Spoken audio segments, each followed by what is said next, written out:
Сәлеметсіздер ме? Даму KZ арнасының көрермендері, бүгін сіздерге пазл викторинасы, колесо ойыны және анимациялық видео ойындарды таныстыратын боламын.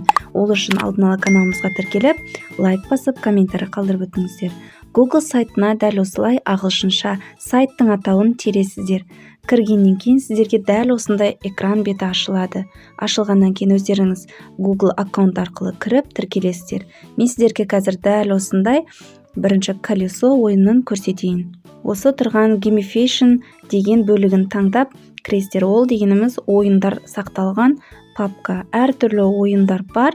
Бұның ішіндегі жұлдызшамен тұрған ойындар ақылы түрде болады. Жұлдызшадан басқасының барлығы тегін жасалынатын ойындар. Мен қазір колесо ойынына кіремін. Экран беті ашылғаннан кейін плюс батырмасын басамын. Экранына осылай ұзақ ашылады, себебі ойындардың барлығын жүктеуге көп уақыт кетеді.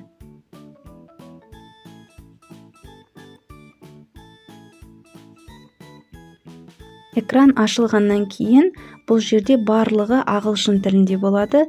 Сіздер оны аударасыздар, яғни өшіріп, өзіңіз шеңберді айналдырыңыз деп жазып қоясыздар. Одан кейінгі қызыл үлкен бөлікке өзіңіздің пәннің атын жазып қойсаңыздар болады. Мен қазір математика деп жазып қоямын. Қалған бөліктеріне, мысалы, сабақтың қаншасыншы сабақ, немесе сабақтың астындағы бөлігіне сабақтың мақсаттарын қойып кетсеңіз болады. Себебі әрбір слайдтың басында пән және қай сабақ және сабақтың мақсаттары жазылады. Одан кейін ойынға кіргенде 0 points деп тұрғанымыз 0 ұпай деген сөз. Қазақша аударып жазасыздар. For 25 points дегеніміз 25 ұпай үшін деген мағына. Бірінші сұрақ сонда 25 ұпай алу үшін қойылады. Сұрақтың атауын өзгертесіздер өздеріңіз қоятын сұраққа. Мысалы, мен 7 мен 5-тің қосындысы қаншаға тең деп жазамын.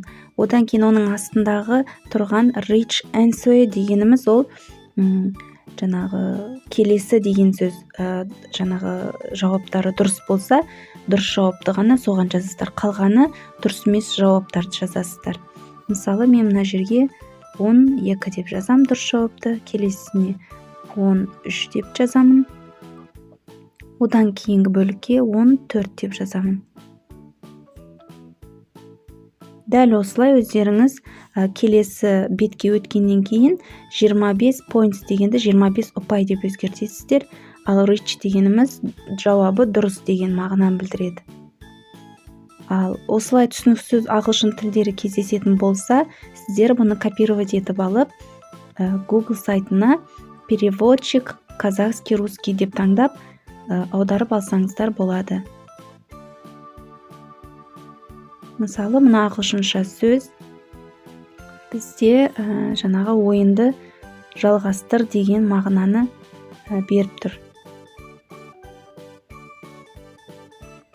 Сіздер алып осы жерге қазақша шеңберді айналдыруды жалғастыр деп жазып қоясыздар.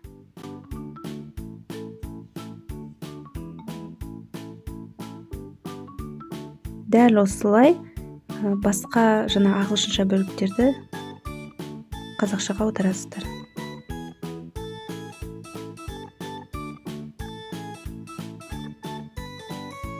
Ең соңында жоғарыдағы тұрған L-set дегенді басып, public online деген бөлікті таңдап, жаңағы бөлікті басасыздар. Осы жерде present дегенді таңдап бассаңыздар, осылай экран бетіне толық жасаған жаңағы ойынымыз шығатын болады. Және де бұл ойындардың барлығы өзіңіздің жаңағы кірген аккаунтыңызда сақталып тұратын болады. Дәл осы сияқты басқа да түрлі ойындар бар. Сіздерге қазір жеке-жеке көрсететін боламын.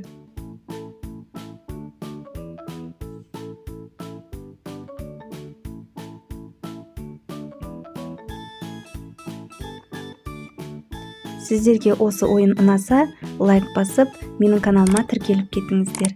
Сіздерге көп-көп рахмет.